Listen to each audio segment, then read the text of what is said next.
Jonathan Tepper, it is an honor to have you here today on For Real. Thanks for taking time to talk with me. Well, thank you so much for having me. It's a pleasure. It's such a joy. I know you're busy leading a very full life. And so I'm really excited to talk to you about a part of your life that is in the past, but still definitely informs your daily.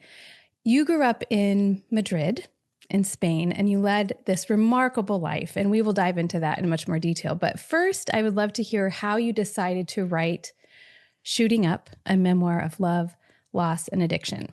That's the book we'll be discussing today. And you are the chief investment officer of Privat. Do I say that correctly? Privat. Privat Capital. You wrote another very well-received book in a very different lane. It's called The Myth of Capitalism, about the outsized power of monopolies, from what I can gather.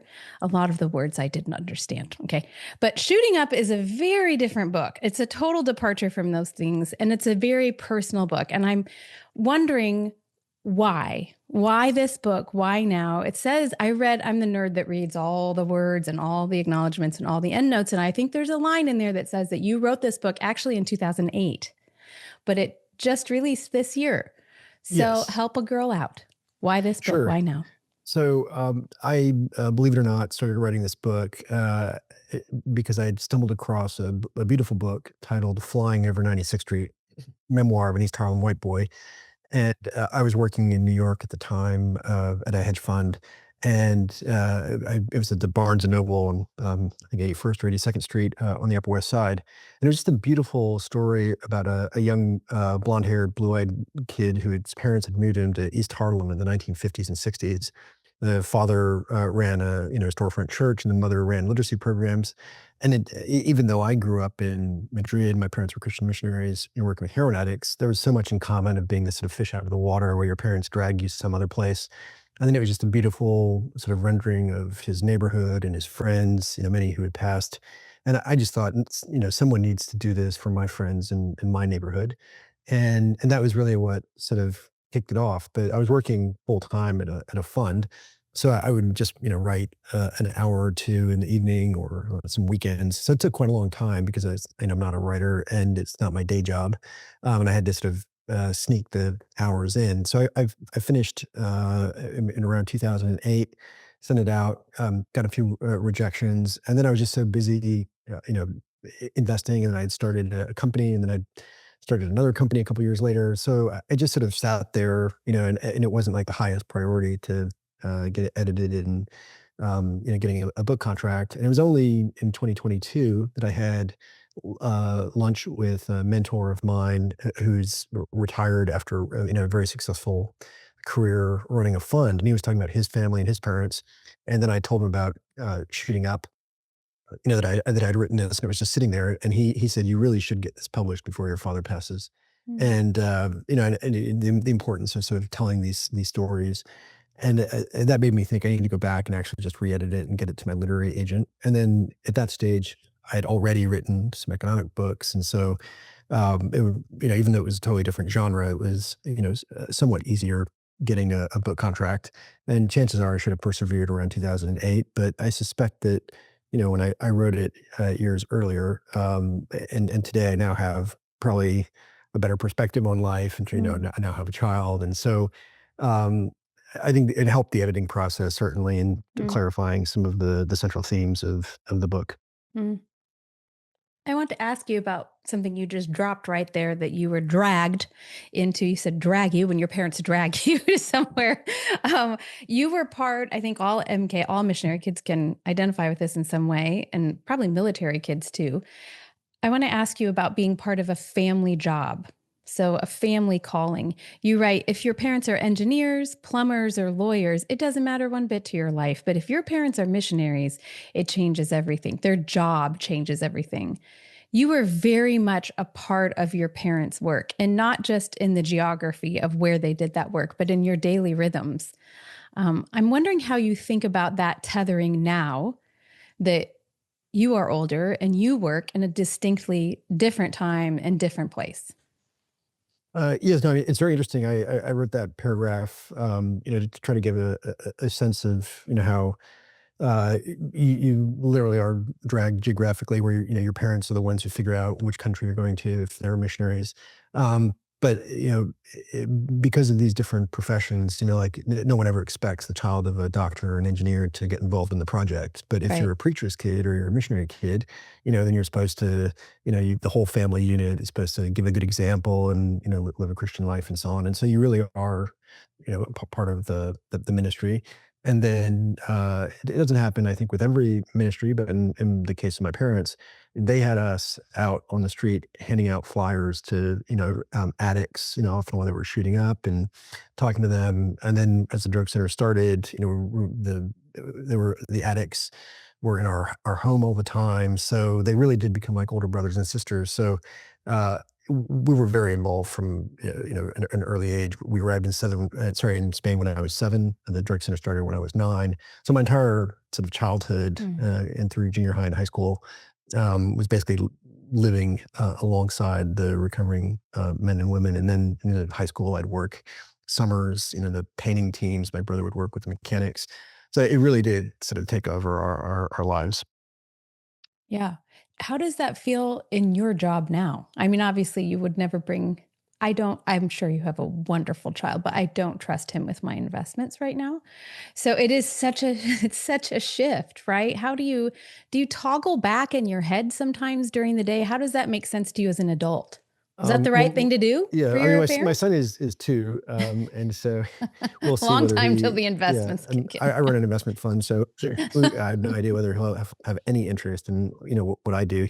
And I think the most important thing, for parents to do, certainly seeing my own life and then seeing other friends is really just so for parents to encourage, children to pursue their passions, and if they do, then the children will, I think, be much happier and more creative. I think everyone responds to their parents either positively or rejecting them, but we're generally not indifferent. And I think if people do decide to go into the line of work that their parents do, and you find this quite often in like the acting community, where parents say that they discourage their kids because the employment is so Mhm. uncertain. Yeah, Mm. they've clearly been grown up around watching their parents do things and been bitten by the same bug. And, you can warn your kids away from it, but if that's what bites them, then Mhm. that's what they'll do.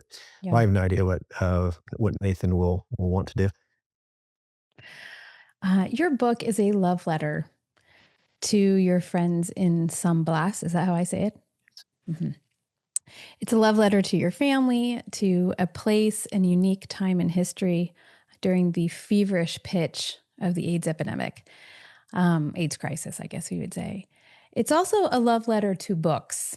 And before I go one step further, I am so torn between asking you every dishy question I want to ask about this book and holding back because I so badly want everyone listening to purchase the book and have the experience of reading the book on their own. And so, um, I just want to say that out loud, listener. I'm not going to go one more sentence into this conversation without saying this is a beautiful book. This is a beautiful book. It is such a riveting story of so many things. It encompasses the entire human experience. That's a big thing for me to say, and I stand by it. But one of the undercurrents in this beautiful book is how many love letters you're writing, even in these really difficult spaces. And one of the love letters is to reading and to books. You write, I couldn't decide almost anything about my life, but with books and encyclopedias, my mind was free to roam where I wanted. You read mountains of books, and we're not talking, John Grisham and Stephen King, though God bless them. You were steeped in and had the patience for El Cid and Don Quixote and Homer and Dante in the original Italian. You're looking at me, Jonathan, like this is normal. This is not normal. I want to know, did you have any imposter syndrome yourself when approaching the writing of this book, which is yours? Um, yes and no. I mean, I think people have imposter syndrome in many different areas of their life. I think that's part of being human. If you don't have that, you're probably very arrogant, and might have other psychological problems. But yeah, I mean, I think that it's the fear of failure or the fear of not being quite good enough is what really drives people. If you watch like the Last Dance, which is this multi-part series about Michael Jordan and the Chicago Bulls, I just like, started watching that actually. and Mhm. it's terrific. But what's extraordinary is like how many times he talks about how, people sort of underestimated him or didn't take him seriously, and how he had to go Mhm. out and score more points. And you're thinking like he's the greatest player in basketball ever, and like that, the things that he fixates on is like people Right. sort of not thinking he can do it. And so I think that's just a human. But no, I read an enormous amount, but I remember going, I was a Rhodes Scholar, and I remember going to the interviews, thinking that should I really be applying to this? Even after I got it, thinking like, am I going to look like an idiot when I meet all the other ones? And I think it's just part of life, where you go through that way. Um, I think the most important thing is just to read what you enjoy, read widely, and obviously there's some things you might not necessarily want to read, but keep an open mind that your parents or professors might, there's something there that you might not see at first. I can't say that and it comes out in the book. My brothers and I did not enjoy a lot of the devotionals for a breakfast or dinner or family readings. We thought they were long, and at the time, we would preferred to have gone back and played with our toys, or gone out and continued to be outside playing soccer with our friends. But it's only later in life that you start developing an appreciation, gratitude for the lessons. I mean, your mealtime devotions were different than the average mealtime devotions. Your dad was and your mom were both extremely erudite. They were, again, quoting Tolkien and Lewis. Well, those maybe that's a low hanging fruit. They were all over the board, not just one verse in Genesis. So, at some point, yes, you must have been spongy to that because you also ended up reading so much of all sorts of canons, and it comes out in really interesting ways in your book. Jonathan, you have experienced so much loss and so much tragedy in your life, and a lot of those losses happened during your formative years. Your book um, does an extraordinary job of walking through those moments, and I really want the reader to experience this on her own or on his own. Even with that loss, many losses, your book is also full of hope and love and kind of the memory that becomes soft, makes a person soft, not hard. And I wonder if you can just talk a little bit about how you chose, maybe present tense verb, how do you choose a soft landing for all of that grief? Yeah, so the one of the reasons I wanted to write the book as well, beyond just wanting to talk about my friends and family, is that the one of the main themes of my own life, and the things that marked it most, was losing friends and family. And I wanted to write a book that, for people who had experienced grief, that they would know that they're not alone. So as they read this, whatever their loss is, whether it's a child or a parent, that they would see that they're not alone. And then for those who haven't, and there many people who have been fortunate enough not to experience grief, that they might understand it a bit better, and have more empathy for those who have. And it's like one of these things that the paper, the words on the paper can never give you that experience, but I hope that it can, in a way, bring readers closer to an understanding of that. And so, like Lewis's book, A Grief Observed, was very important, where he wrote that after his wife died. And there are, a few other beautiful books like that. And I think that I write in the epilogue, I think suffering itself is meaningless. I think it's our response to it that gives it meaning. I think that, you can harden your heart, or you can become bitter, or it can lead you to have more love and empathy and appreciation of the family and friends that you do have, and the ones who've passed, and treasure the memory of that. Um, so how we decide, and how we respond to that is up to us. It's a choice. And so that's one of the things I did want to leave with the reader. And also, when I read that book, Flying Over 96th Street, you know, uh, Tom Weber would become a dear friend of mine, but he wrote about his friends Danny and Rabbit and others. And I just thought it would be wonderful if people knew Mm, my friends. mm. I think about them every day.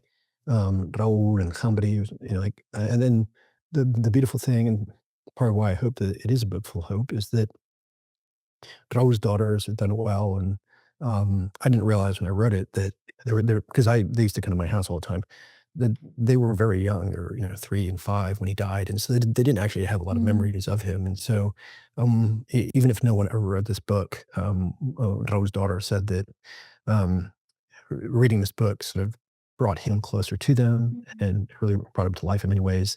And if that's all that this book ever did, it would certainly be more than worth it. And I hope that mhm, beyond bringing him to life, to them, I've gotten so many emails from strangers telling me that they feel they know my friends. So mm.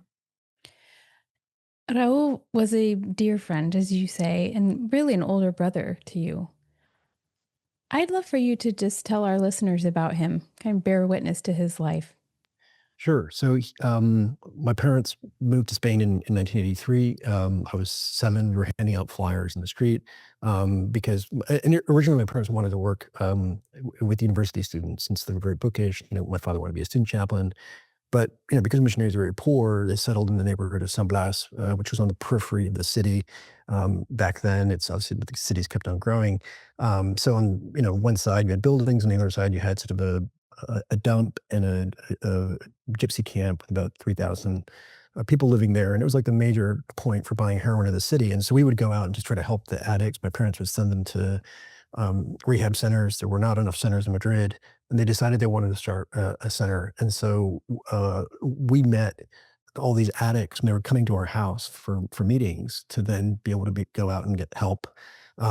And Raul really was the first addict in the program. And so there was a young Australian missionary, Lindsay McKinsey, who was working with my parents, and Raul just asked if he could stay in Lindsay's apartment, and he did, to get off to detox before he had to go in front of a court for armed robbery. And Raul then invited 8 of his friends in. So Raul was the first addict in Batel, and when he stayed, in a way, like, it was his character, his personality, and he was very charismatic. Everyone wanted to follow him. So when he invited his friends in, they came. But he was also like, and he was very tough. And his nickname, El Tocho, is stocky in Spanish because he's a big, solid, strong guy. And so, and we were just little kids. He would look after us, and we just we idolized him and adored him. Mm. And then as we were getting bigger and bigger, later I ended up being taller than him, and that was when he had shared needles, and all the early addicts had become HIV positive. And so over time, he would lose weight. I'd go visit him in the hospital as I was in high school, then going off to college. And so the book really captures this relationship from the Mhm, beginning of meeting him in our mhm. home when he was sort of, smelled like he had drunk far too much alcohol. I remember, and my father's mother being horrified that people like that were in our home, and that my brothers and I were growing up around them, to really being inspired by him as an older brother, going to visit him in the hospital. You heard a lot of sermons over the years, a lot. Right now, if I asked you, I bet you could probably pull up any number of verses or Bible stories to fit any particular sermon illustration or moment. Um, you went to Sunday school, I think taught by Raul, and um, shared your knowledge as a child. Um, you were your exposure to that kind of communication, the rhythm of a sermon and of public speaking, was so vast because of your life and the rhythm of your life. And I believe you became a person that was kind of hard to impress. Yet you were impressed with Raul and with his speaking and his sermons and his preaching to his friends and to you. Why? Yeah, so I have, one of the, I mean, every character in a book or a movie has a character arc where they develop, and so you have a 3-act structure. And some people in life don't develop as human beings, and there are tragedies. But like in my character, and it's how I was, and I went away and interviewed a lot of people to make sure that I got things right in the book. And almost everyone like reminded me of just how cocky and arrogant I was as a little kid. I was a know-it-all, and I like swallowed a dictionary, and like I was. precocious, but I hadn't quite thought of myself in those terms. But I do remember, going to visit Darwin in the hospital and telling me, just to enjoy reading and enjoy learning and to try to wear knowledge lightly. And he used Mm. to teach us Sunday school, but he was pretty stern and get after us if we misbehaved. But we used to terrorize the other Sunday school teachers because my brothers and I, had these long devotionals, so we knew everything already and we're bored out of our minds. And then when preachers would preach, I was generally bored because I already knew, like if you took the subject or the passage, I already knew what they were going to talk about. But Raul, he would just take these verses that I was familiar with and really bring them to life. And then it wasn't just that. It was, and he had this, he hadn't really, he dropped out of school. I think he was 12 or 13.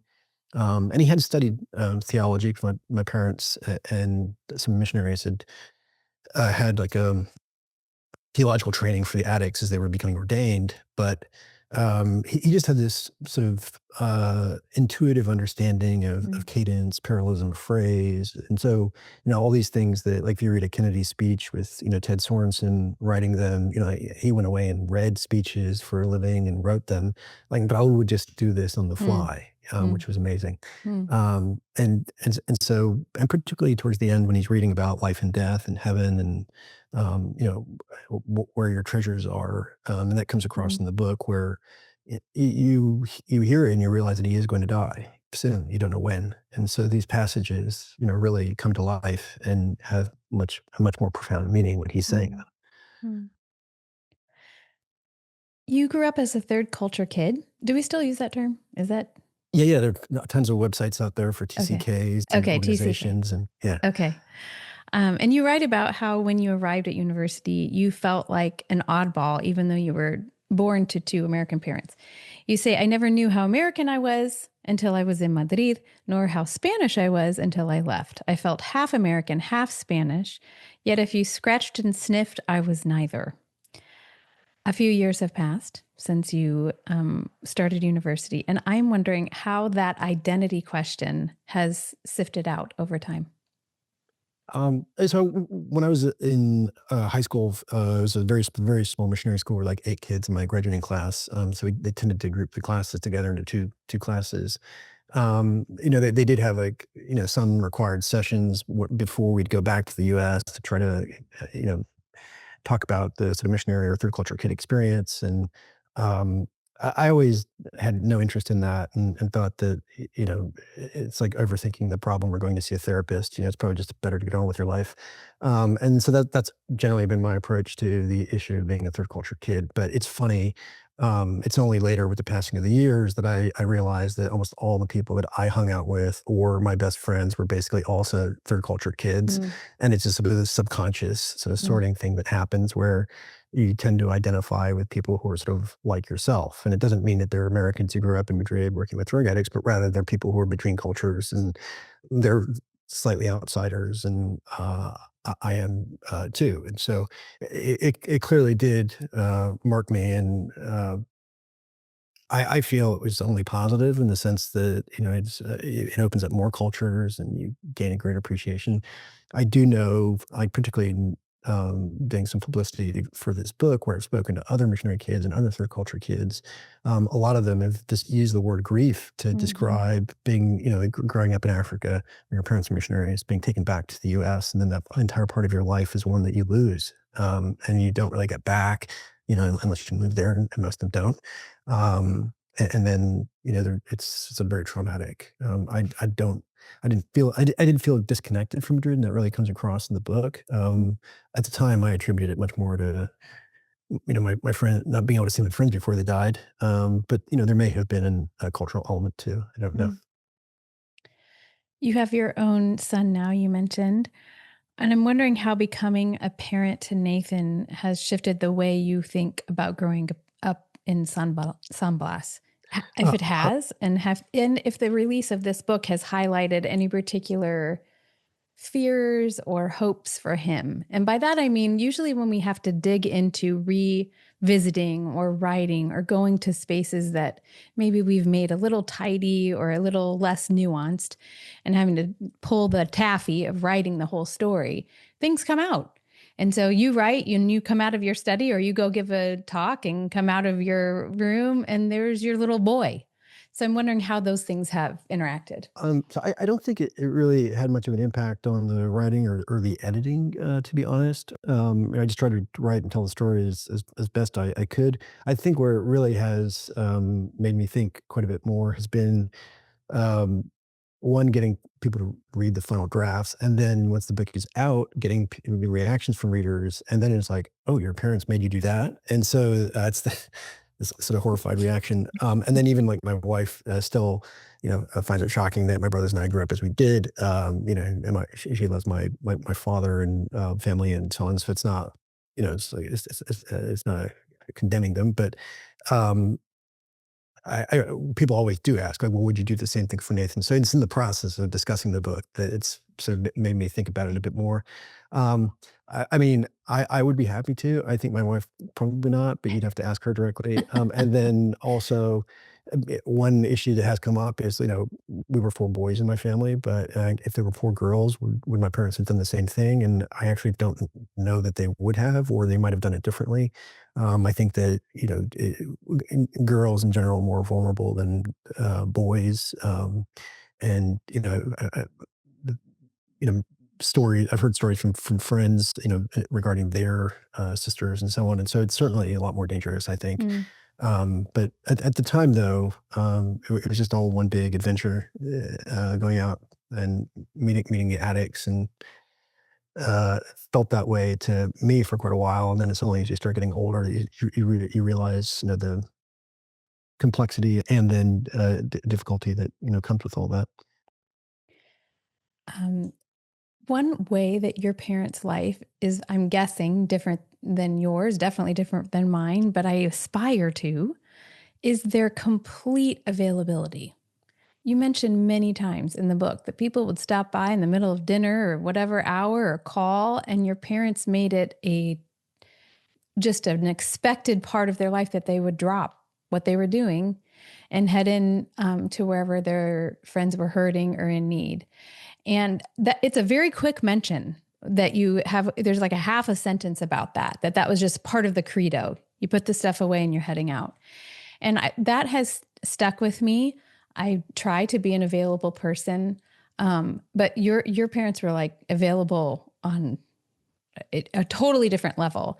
Your job, I don't know about your daily job, but your job is oftentimes centered around numbers and maybe predictability or order and a lack of chaos.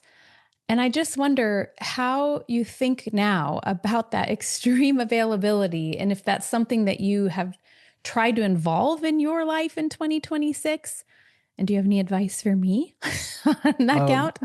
I mean, my parents, not only ran a church, which, started out small but grew very quickly, ran a drug rehab center, and then the drug center started in, the one addict, but then it was in, 20 countries with 2,000 people living in the program Amazing. now, and, so over the years, like, you get more and more people and more demands on their time, and, I think my parents always were extremely open. They viewed the church and the drug rehab center as, they're like family where, Mm. they loved the men and the women, and then also my Mhm. father, and mother, I think, but particularly my father, always thought, "Well, what if you aren't available or help someone and you Mm. could have changed their life?"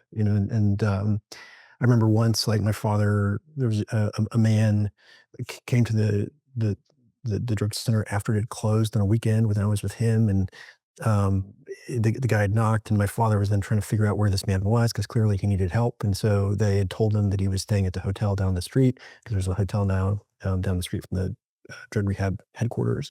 So my father went to find him, and turned out the man was, going to hang himself in his room because he felt he couldn't get the help he needed, and so, Mm. like, that was like a very, dramatic example of saving a life. But you also have people who, might have been able to get off drugs. And so my parents always just viewed it as being like, these are lives and souls to be saved and people to be helped. Um, and I think for a lot of people, their jobs don't have those sort of either life and death or life Mhm. changing, um, experiences, or consequences. But as a kid, certainly we resented it a lot, and that comes out a bit where, you're the your family feel a second, or Mhm. you're a second to whatever's happening. But I knew that it came from a place of love. It's not like my parents didn't like us or love us. It was just that they had this job that seemed all consuming in many ways. Mm. What did your dad think about your book? So he told me, probably half seriously, half joking, he thought I was too hard on him. But I told him I could have written a lot more, and then that ended there. But he genuinely loves the book, and he thinks that I told the story as it was. Mm. I don't know that it's the same story that he would have written, or my brothers would have written. I think, or even Lindsay and Mike McKinsey, who started the Drug Rehab Center. I think that we all, view the same events from different angles, and so, know. And even if you could view it from the same, you could write with different themes or different emphases on different things. But I tried to write the book the best I could, and I tried to be as honest as I could, which means that some people, um, like friends of my father and mother, have objected to parts of the book, because I don't make everyone look good. I don't make my parents look good in some parts. I don't make myself look good in some parts. But I felt that readers have an inbuilt bullshit detector, and Yeah. so, if you feel that it's just like a PR exercise, then like you're not going to take anything seriously, because clearly the bad parts are missing, and it's not an honest approach. So that was why I just thought, and then I also thought, if I do love my parents and my friends and my family, the very best thing I can do is try to present them as complex human beings, and then the reader will feel that they get to know them, and they can make up their mind for themselves. That's probably one of the most winning, or um, I'm going to say attractive, but that's not the right, maybe winsome parts of your book, that I did not feel like you were coercing me to feel either too shiny happy about something or repulsed by something. It just felt like you're the reporter, just the facts, man. I mean, it's beautiful language and you craft it in a beautiful way, but that was such a refreshing piece of reading a memoir that has a whole bunch of complicated people and complicated places and complicated big ideas and big movements across the globe, and you took out this zoom lens on your camera and said, here was my life, and this is what I saw, and these are the people I saw, and these are the people we were. That was a gift to the reader, that you assumed that we could take it. Oh, thank you. Well, I think that good writing, and this is what they tell writers, as certainly not the first person to say it, is like show, don't tell. And so I think writing or movies are much more effective if you show something and let the reader come to their own conclusions. Right. Now, you may have your own as a writer, or as a director, but what you really are trying to do is to involve the reader in the process, where Mm-hmm. they can, come to it on their own terms and think about it. And so that's sort of what I really tried to do. And then, the book is not a Christian book, but obviously my parents were a Christian family, and there's a lot of faith in there. And I did not want to make it a Christian book specifically, because the Christian books in general, one, I think are badly written, but two, I think that beyond that, they're actually not very honest. And I mean that in the sense that they try to teach or preach. And so there's a very Mm-hmm. specific goal for the book, rather Mm-hmm. than trying to honestly render a story. Yeah. And, heroes have flaws, things don't always work out well. And so what I was trying to do with that as well is just, this is sort of the way it was. Yeah. No, you did it beautifully. And there's light and darkness, and there's faith and doubt, and all sorts of other kind of places where we try to make these into binary ideas. And you're telling the story, the full story. I loved it. So Okay, my thank you. final question, Jonathan. This is a book nerd question that I ask every guest. I'm wondering if you have a book that you return to, or two, that you would recommend. Now, I know, listen, if you tell me to read Dante in the original Italian, I can't. Please don't say that. But are there others that you would recommend that you just find yourself responding to or recommending over and over again? I mean, there are probably too many to count. It depends what genre or area. But like, there's a terrific book written by a friend of mine who passed away, but it's probably the best self-help book I read. It's Hmm. called "A Strategy for Daily Living" by Ari Oh, Kiev.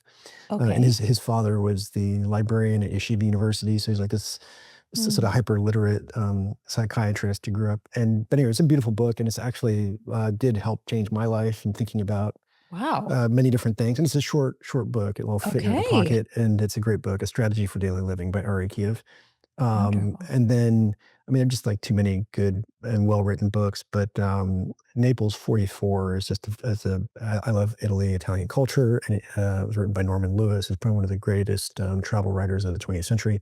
And he was working as an intelligence officer in World War II, and he Wow. had studied Italian at Oxford. So he was, obviously there sort of translating and interviewing people, and it's Naples in 1944, but you Wow. just get this extraordinary portrait of a Mhm. city and a people. And I love Naples, and the Battelle's drug rehab center was in Naples. So Mhm. if you want to read amazing writing that really brings a city and people to life, Naples 44 is a great book, and possibly Empire of the Sun by J.G. Mm. Ballard, which is Mm. even though it's novelized, it's essentially his story growing up as a third culture kid, as a British expat kid in Shanghai in World War II. Wonderful. That was 3. I have a seeking suspicion that if I asked you that tomorrow, you'd have 3 more humdingers. So we'll take those and link them, but I bet Um, you've got a oh, significant bibliography ready to go. yeah, yeah, no, it depends. I mean, it's funny actually because like I did a Q&A on the book, and they were asking me for memoirs and books on writing, and I started just throwing some books down, and I realized I'd done about 12 before I even thought of it. So. That's my kind of Q&A. That's great. Well, Jonathan Tepper, thank you for your time today. I appreciate that and the thoughtfulness of your responses. But also And thank you for writing this book. no, It's thank a you. really wonderful book, and I wish you all the best and hope that every person listening and their 100 closest friends pick up a copy. It's really a marvelous piece of writing. Thank you. Thank you so much.